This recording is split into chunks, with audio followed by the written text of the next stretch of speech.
नमस्कार दोस्तों, मैं Abhishek Yadav सोराले music class channel में आपका तहे दिल से स्वागत करता हूं। जितनी भी म्यूज़िक एग्ज़ाम्स होती हैं, चाहे वो यूजीसी नेट म्यूज़िक एग्ज़ाम हो, MP TET music main exam हो, DSSB हो, EMRS, NVS, KVS, BPSC, MPPSC या RPSC हो या कोई भी म्यूज़िक एग्ज़ाम हो, सभी म्यूज़िक एग्ज़ाम की तैयारी सोराले म्यूज़िक क्लास चैनल द्वारा करवाई जाती है। इसी को ध्यान में रखते हुए मैंने कई सारे आपकी थ्योरी क्लासेस ले रखी है इसी चैनल पे। तो अगर आपने वो थ्योरी क्लासेस नहीं देखी हैं तो डिस्क्रिप्शन में उनकी लिंक मैंने प्रोवाइड कर दी है, आप उनको जाके गो थ्रू कर सकते हैं। तो वो आपकी किसी भी म्यूज़िक एग्ज़ाम में काफ़ी हेल्प करेंगी। इसके अलावा एक प्लेलिस्ट भी बना रखी है उन्हीं थ्योरी क्लासेस की, तो उसकी भी लिंक मैंने दे रखी है, तो आप प्लेलिस्ट से भी सारी थ्योरी क्लासेस देख सकते हैं। और जितने भी म्यूज़िक पेपर सॉल्यूशन होते हैं, सारे म्यूज़िक पेपर सॉल्यूशन भी आपको इसमें मिलेंगे, जिसमें यूजीसी नेट का पेपर सॉल्यूशन, AEES का पेपर सॉल्यूशन और MP सेट का, MPPSC का, सभी का आपको पेपर सॉल्यूशन इसमें देखने को मिल जाएगा। अब आज जो हम पेपर सॉल्यूशन लेकर आए हैं, जो DSSB म्यूज़िक एग्ज़ाम हुई थी उसका ओल्ड पेपर सॉल्यूशन मैं आपको करवाने वाला हूँ। ये मैं आपको टोटल 3 पार्ट में करवाऊँगा, जिसका पहला पार्ट हम आज करेंगे। इसमें हम 30 क्वेश्चंस करने वाले हैं और मैंने कुछ मॉक टेस्ट भी आपके करवा दिए हैं, तो उनको भी आप गो थ्रू कर सकते हैं। उसकी भी लिंक मैं आपको डिस्क्रिप्शन में दे दूँगा और वो सभी एग्ज़ामों के लिए काफ़ी इंपॉर्टेंट मॉक टेस्ट हैं आपके।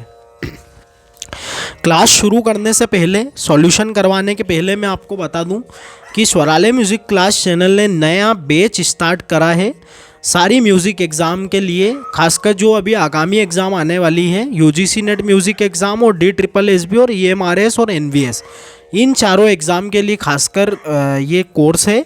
और इसके अलावा दूसरी भी एग्ज़ामों के लिए अगर आप रजिस्ट्रेशन करवाना चाहते हैं तो करवा सकते हैं। सभी एग्ज़ामों के लिए आपको इसकी तैयारी करवाई जाएगी।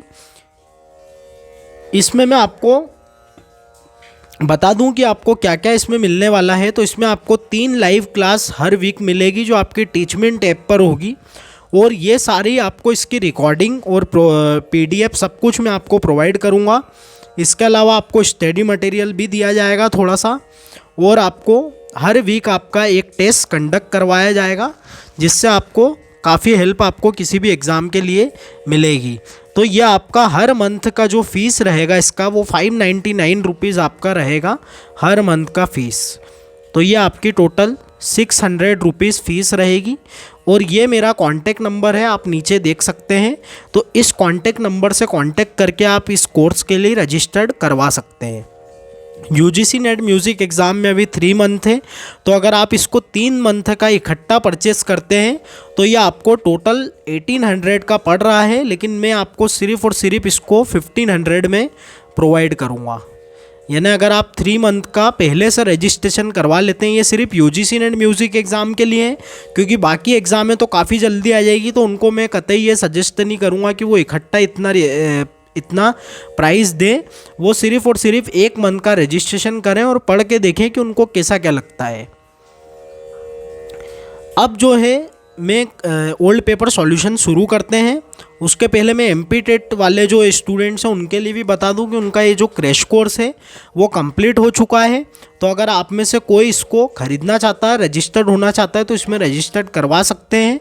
ये मात्र 1250 रुपीज़ का, इसमें सब कुछ आपको प्रोवाइड करा दिया जाएगा। ये कंप्लीट हो चुका है, 1.5 मंथ से ये चल रहा था और अभी एग्ज़ाम में काफ़ी समय है, तो उनकी मतलब आप लोगों की एग्ज़ाम को देखते हुए मैंने इसको 1.5 मंथ और इंक्रीज़ करके ये करा है कि ये कोर्स तो आपको दिया ही जाएगा।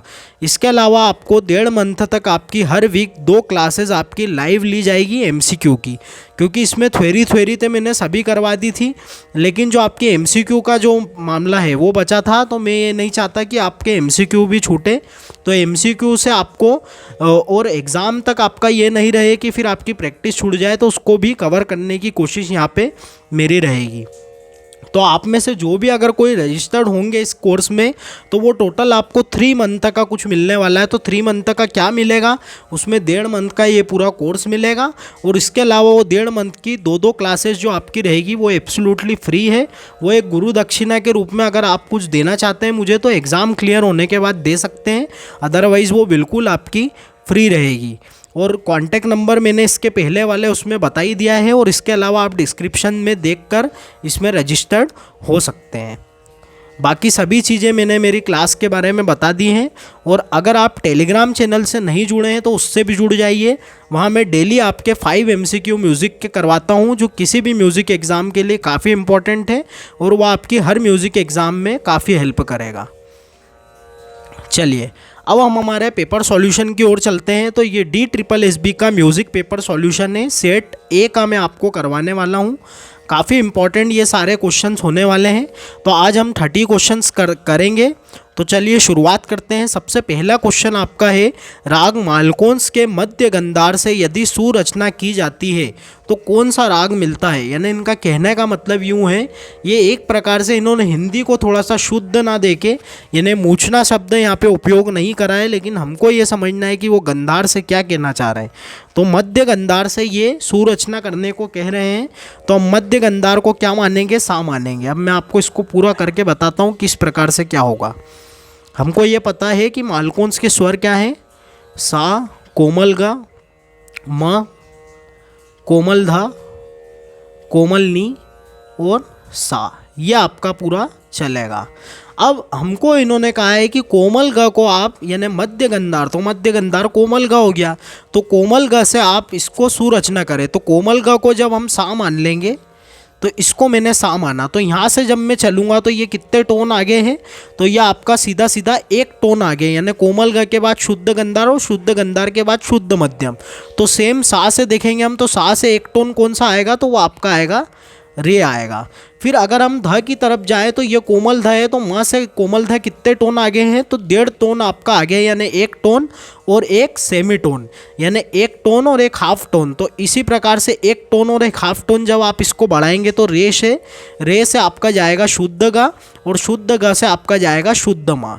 यानी जो आपका कोमल ध रहेगा वो आपका काय में परिवर्तित हो जाएगा, सा के बाद रे, और फिर आपका म में परिवर्तित हो जाएगा आपका कोमल धा। तो आपका सा हो गया ग, यानी मालकोंस का ग आपका हो गया सा, और मालकोंस का म हो गया आपका रे, और कोमल धा हो गया आपका, कोमल धा आपका हो गया म।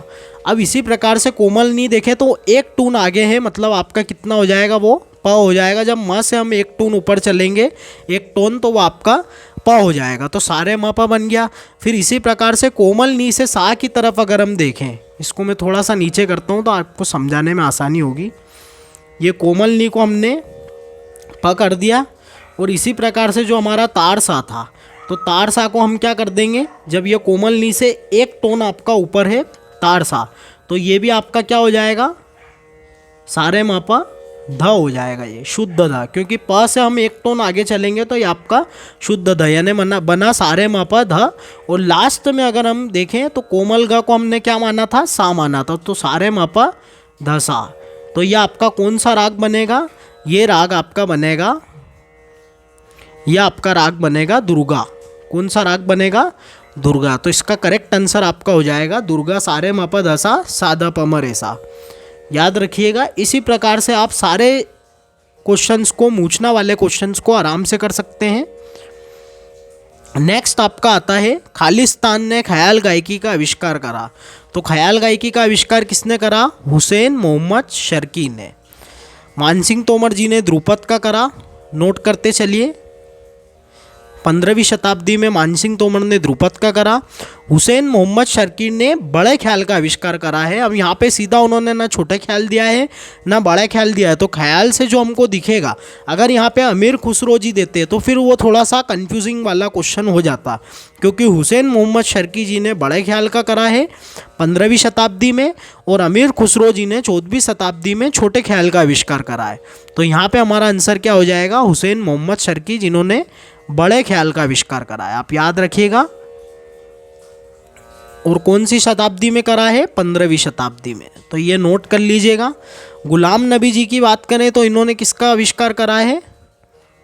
गुलाम नबी शोरी, इन्होंने टप्पे का आविष्कार करा है। इनका उपनाम क्या है? इनका उपनाम है शोरी मियाँ, शोरी मियाँ। चलिए नेक्स्ट हम चलते हैं, तानसेन जी की बात करें तो ये ध्रुपद के काफ़ी विख्यात गायक थे, संगीत सम्राट। और इनके बारे में थोड़ा सा मैं बताऊं आपको तो इनका बहरग्राम में ग्वालियर में इनका जन्म हुआ था। और तानसेन जी गोबर हार वाणी, जो ध्रुपद की वाणियाँ हैं उसमें गोबर हार वाणी के प्रवर्तक हैं। प्रवर्तक गोबर हार वाणी को ध्रुपद की राजा वाणी भी कहा जाता है, यानी राजा की संज्ञा दी गई है। नेक्स्ट आपका आता है 10 थाट, और इसका करेक्ट आंसर आपका क्या हो जाएगा? हुसैन मोहम्मद शर्की, याद रखिएगा। नेक्स्ट आपका आ जाता है 10 थाट मेल की आधुनिक हिंदुस्तानी थाट पद्धति को खालिस्तान ने विकसित किया। तो किसने करा? पंडित विष्णु नारायण भाटखंडे जी, जिनके बारे में हम पढ़ते हैं। इनका जन्म 1860 ईस्वी में बालकेश्वर ग्राम में, बम्बई में इनका जन्म हुआ था।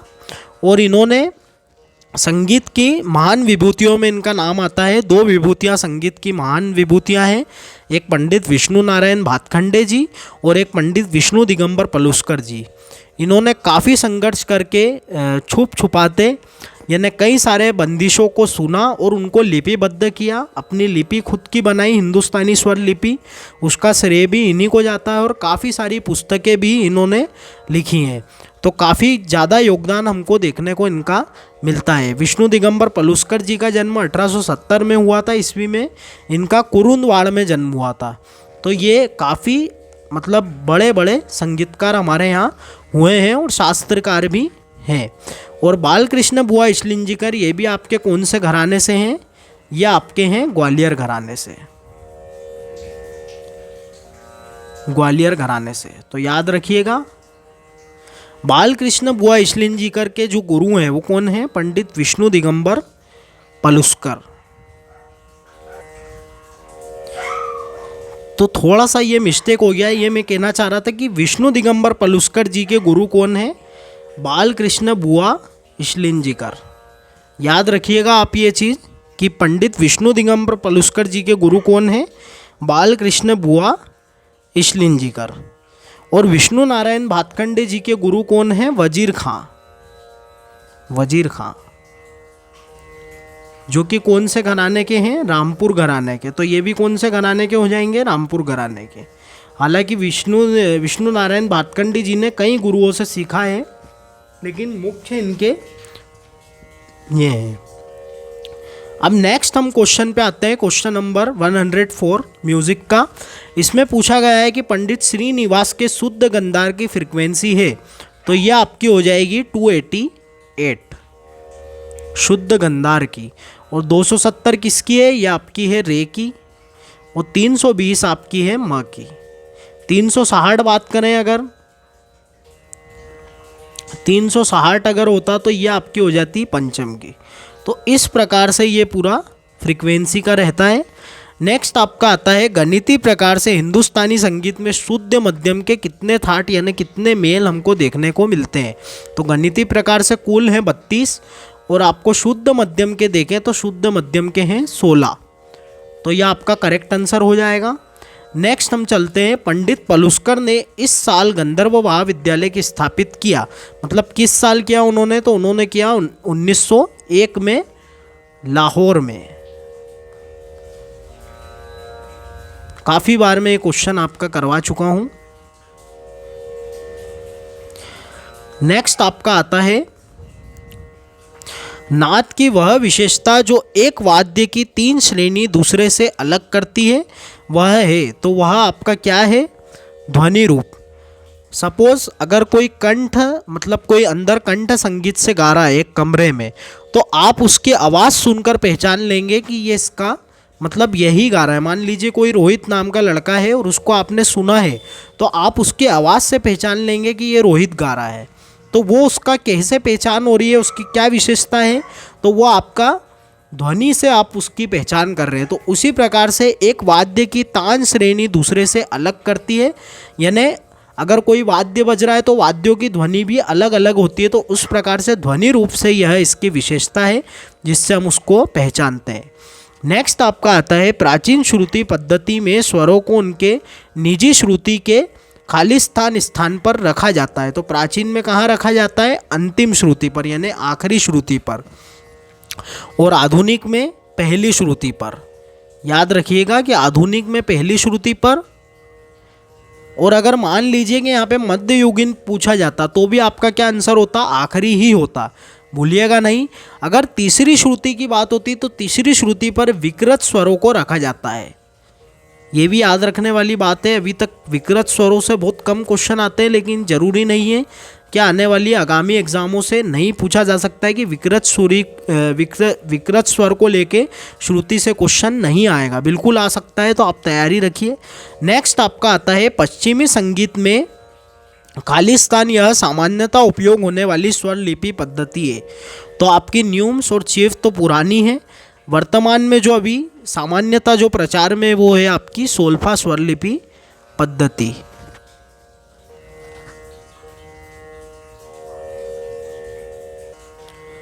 तो ये आपकी सोल्फा नोटेशन, सोल्फा स्वरलिपि इसका करेक्ट आंसर आपका हो जाएगा।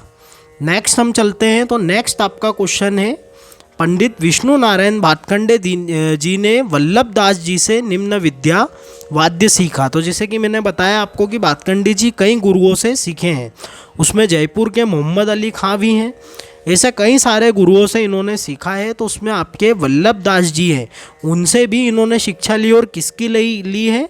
तो सितार की इन्होंने शिक्षा वल्लभ दास जी से ली है। नेक्स्ट हम क्वेश्चन पे चलते हैं। 10 क्वेश्चन अभी तक हम कर चुके हैं। स्वरमेल कलानिधि के लेखक कौन है? तो स्वरमेल कलानिधि के लेखक हैं आपके रामामात्य। सोमनाथ जी का ग्रंथ कौन सा है? तो राग विबोध। 2 ग्रंथ है, एक राग तत्व विबोध और एक राग विबोध। इन दोनों में बहुत कन्फ्यूज़न होता है। तो राग विबोध है इनका, मैं थोड़ा सा इधर लिखता हूँ तो उसमें आसानी से समझ में आए। राग विबोध सोमनाथ जी का है, राग विबोध, और राग तत्व विबोध जो है वो श्रीनिवास जी का है। तो कंफ्यूज नहीं होइएगा, दोनों में ये फ़र्क है कि राग तत्व विबोध आपका है श्रीनिवास जी का और राग विबोध है आपके सोमनाथ जी का। और भरत जी का तो सभी को पता है, नाट्यशास्त्र। नाट्यशास्त्र। इसके अलावा जो आपका कल्लीनाथ जी है, इन्होंने आपकी संगीत रत्नाकर की टीका लिखी है, कलानिधि। कलानिधि इसके रचयिता आपके कल्लीनाथ जी है। और अगर संगीत रत्नाकर की एक टीका की और बात करें हम, ऐसे तो कई 2-4 टीकाएँ लिखी गई हैं, लेकिन उसमें जो 2 हैं, एक कल्लीनाथ जी ने कलानिधि लिखी है और दूसरी आपकी लिखी है सिंह भोपाल जी ने। सिंह भोपाल, इन्होंने लिखी है आपकी संगीत सुधाकर। संगीत सुधाकर नोट कर लीजिएगा, काफ़ी हेल्प हो गया आने वाली एग्ज़ाम में। मैं हमेशा कहता हूँ कि ऑप्शन से ही आने वाली एग्ज़ाम में क्वेश्चन बन जाते हैं। उस्ताद जाकिर हुसैन जी का घराना किस घराने से संबंधित है? तो ये है पंजाब घराने से। काफ़ी सिंपल क्वेश्चन है। इनके पिताजी और इनके गुरु उस्ताद अल्लाह रक्का खां, जिनको AR कुरैशी के नाम से भी जाना जाता है। AR कुरैशी।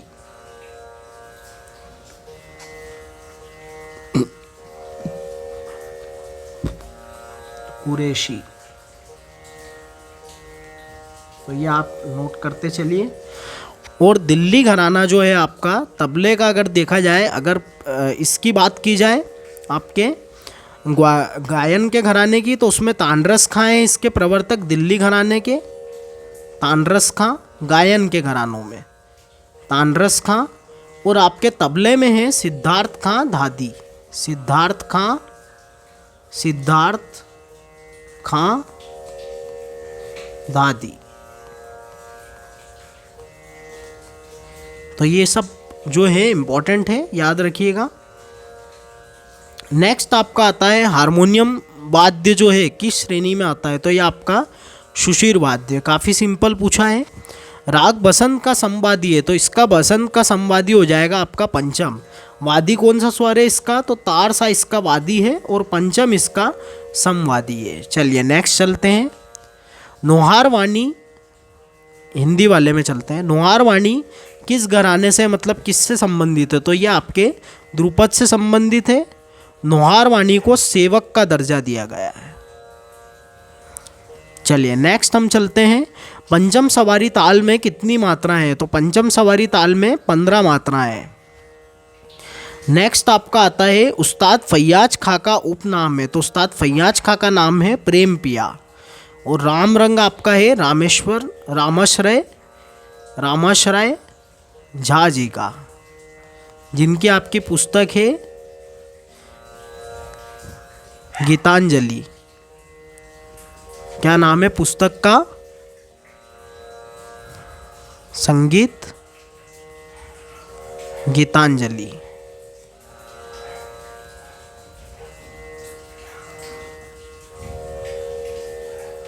चलिए नेक्स्ट आपका आता है ग्वालियर घराने के संस्थापक हैं, तो कौन है, नत्थन पीर बख्श। अब्दुल करीम खां जो है वो आपके हैं किराना घराने के। कौन से घराने के, किराना घराने के।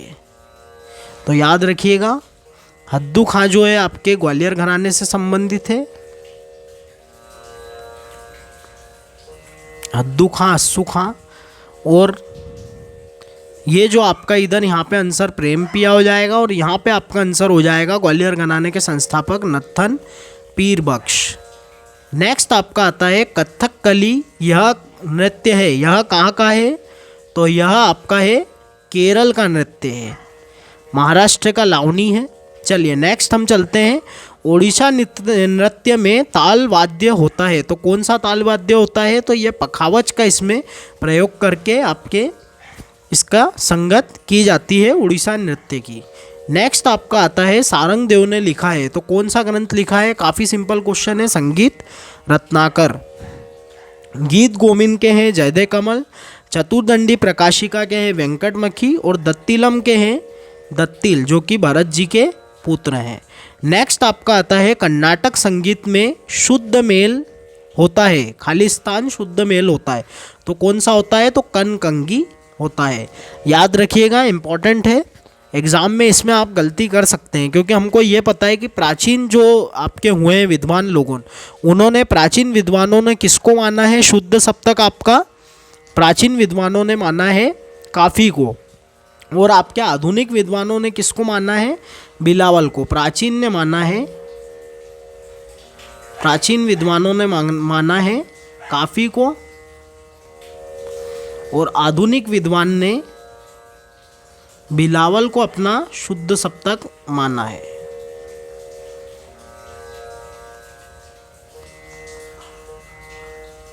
और अभी मैंने पिछले मॉक टेस्ट में आपको बताया था कि जो आपके वेंकटमखी जी है, उन्होंने आपके किसको माना है, वेंकटमखी जी ने मुखारी को शुद्ध मेल माना है। तो ये सब याद रखने वाली चीज़ें हैं, इम्पॉर्टेंट है। चलिए नेक्स्ट चलते हैं 123 क्वेश्चन पे। खालिस्तान ने माई म्यूज़िक माई लाइफ किताब लिखी है, तो किसने लिखी है, पंडित रविशंकर जी ने। पंडित रविशंकर जी के बारे में क्या बताऊं, काफ़ी इम्पोर्टेंट नाम है हमारे संगीत का। विश्व विख्यात सितार वादक हैं, कई सारे अवार्ड इन्होंने, ग्रैमी अवार्ड जीते हैं। और इसके अलावा भारत रत्न, सबसे देश का सर्वोच्च नागरिक जो अवार्ड है भारत रत्न, वो भी इनको मिला है 1999 में।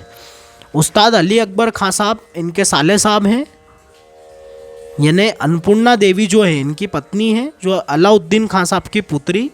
और ये सभी मैयर घराने से बिलोंग करते हैं, यानी अन्नपूर्णा देवी जो रोशन आरा बेगम है, अन्नपूर्णा देवी उर्फ रोशन आरा बेगम जो है वो अली अकबर खां साहब की बहन है।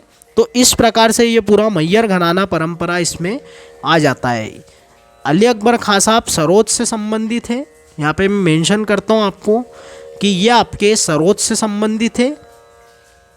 इसके अलावा पंडित मल्लिकार्जुन मंसूर जयपुर घराने से हैं, जयपुर अतरौली घराना, जयपुर अतरौली घराना, अतरौली घराना।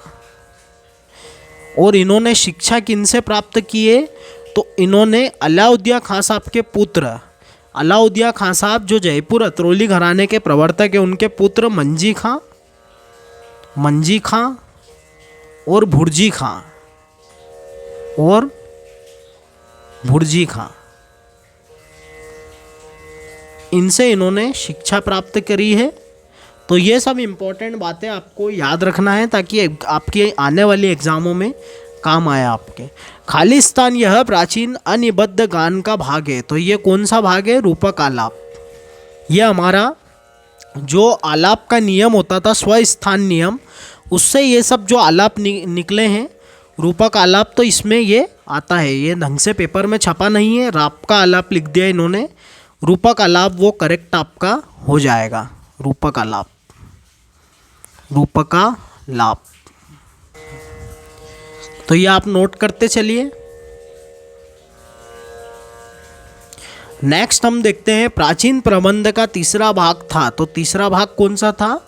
ध्रुव। अगर पहले की बात करें तो वो है उद्ग्रह, दूसरे की बात करें तो मेलापाक, थोड़े बड़े अक्षर में ले लेते हैं। पहले की बात करें तो उद्ग्रह, दूसरे की बात करें तो मेलापाक, तीसरे की बात करें तो ध्रुवा और चौथे की बात करें तो आभोग। अगर इनको क्रम से जमाना हो तो 3 2 1 4 इसका क्रम बनेगा, जोड़ी के हिसाब से अगर पूछा जाता तो। उद्ग्रह जो रहता है वो प्रबंध का प्रथम भाग होता है, धातु का, मतलब प्रथम धातु होती है, और प्रथम भाग जो शुरुआत होती है प्रबंध की वो उद्ग्रह से होती है। मेलापाक ध्रुवा और उद्ग्रह को मिलाने वाला होता है, और ध्रुवा जो होता है सबसे इम्पॉर्टेंट पार्ट होता है प्रबंध का, यानी इसको कभी भी प्रबंध में छोड़ा नहीं जाता है। और आभोग जो होता है वो आपका अंतिम भाग होता है प्रबंध का। नेक्स्ट हम चलते हैं, 5 क्वेश्चन और बचे हैं आपके इस पार्ट के। निम्न में से कौन सा कलाकार सितार नहीं बजाता है? तो विलायत खां साहब आपके, निखिल बनर्जी और रविशंकर जी, ये तीनों सितार वादक हैं और तीनों ही मैयर घराने से। विलायत खां साहब नहीं है मैयर घराने से, निखिल बनर्जी और रविशंकर ये मैयर घराने से बिलोंग करते हैं। तो आपके सुल्तान खान जो हो जाएंगे वो आपके हो जाएंगे सारंगी वादक। तो ये आपके हो जाएंगे सारंगी वादक। तो इसलिए आपका आंसर क्या हो जाएगा? सुल्तान खान, क्योंकि इन्होंने पूछा है निम्न में से कौन सा कलाकार सितार नहीं बजाता है, तो वो कौन हो गए? सुल्तान खान। नेक्स्ट क्वेश्चन है हमारा, पंडित किशन महाराज जी कौन से घराने से हैं तबले के? तो ये आपके हैं बनारस घराने से। दिल्ली घराने के प्रवर्तक का नाम मैं ऊपर ही बता चुका हूँ, सिद्धार्थ का दादी। और लखनऊ घराने के प्रवर्तक हैं आपके उस्ताद मोदू खां और उस्ताद बख्शू खां।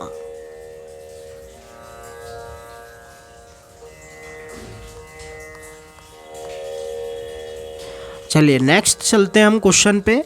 पंडित किशोरी अमोणकर को 2002 में खालिस्तान पुरस्कार दिया गया। तो कौन सा पुरस्कार दिया गया इनको?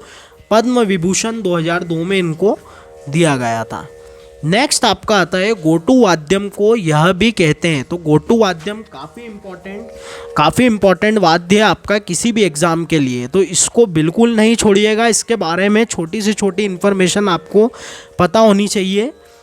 इसको हम चित्रा वीणा कहते हैं, इसके अलावा इसको हनुमत वीणा भी कहते हैं। लिखते चलिए, काफ़ी इम्पोर्टेंट बता रहा हूँ मैं आपको, हनुमत वीणा। और एक और आपका नाम इसमें आता है महानाटक वीणा, महानाटक या महानायक, दोनों में से कोई भी नाम से अगर आ जाए तो आप समझ जाइएगा कि ये गोटू वाद्यम के बारे में गोटू वाद्यम के बारे में पूछा गया है। तो चित्रा वीणा का रूप, परिष्कृत रूप जो हमको देखने को अभी मिलता है तो वो आपका है गोटू वाद्यम। और ये दक्षिण में काफ़ी ज़्यादा प्रचलन में बाद में आया है, मतलब पहले नहीं था लेकिन बाद में इसको लिया गया। पक्की होरी को किस ताल में गाया जाता है? तो धमार ताल में पक्की होरी को गाया जाता है। दीपचंदी ताल काय में यूज़ होता है? तो ये आपका ठुमरी में आता है। और चौताल आपका ध्रुपद में उपयोग किया जाता है। तो इस प्रकार से वो दादरा, आप दादरा में, दादरा जो गायकी होती है दादरा शैली, तो इसमें, और इसका करेक्ट आंसर आपका हो जाएगा धमार, और इसके पहले वाले का आपका चित्रा वीणा करेक्ट आंसर हो जाएगा। तो ये हमारा आज का पेपर सॉल्यूशन पार्ट 1 था DSSB का। काफ़ी अच्छे से मैंने आपको कराने की कोशिश की है। आपको अगर कुछ डाउट लगता है या कोई भी आंसर में कुछ ऐसा कुछ लगता है तो आप कमेंट करके ज़रूर बताइएगा। बाकी सारा कुछ मैंने मेरी तरफ से मैं आपको करवाने की कोशिश कर रहा हूँ। और अब सलंग में इसके पार्ट हर एक दिन में कोशिश यही रहेगी, मेरे जैसे आज मैंने एक पार्ट करा दिया तो सेकेंड पार्ट मैं आपका कल करवा दूँगा और थर्ड पार्ट आपका मंडे को कंप्लीट हो जाएगा। और बाकी जो मैंने आपको मेरे कोर्स और बैचेस की डिटेल दी है, तो आप में से अगर कोई भी DSSB या NVS या UGC नेट या EMRS किसी की भी तैयारी कर रहा है तो वो मेरे इस कोर्स से जुड़ सकता है, रजिस्ट्रेशन करवा सकता है। तो आप मेरे से कांटेक्ट कर लीजिएगा। कांटेक्ट नंबर मैंने कोर्स की डिटेल में भी दिया है और डिस्क्रिप्शन में भी मैंने प्रोवाइड कर दिया है।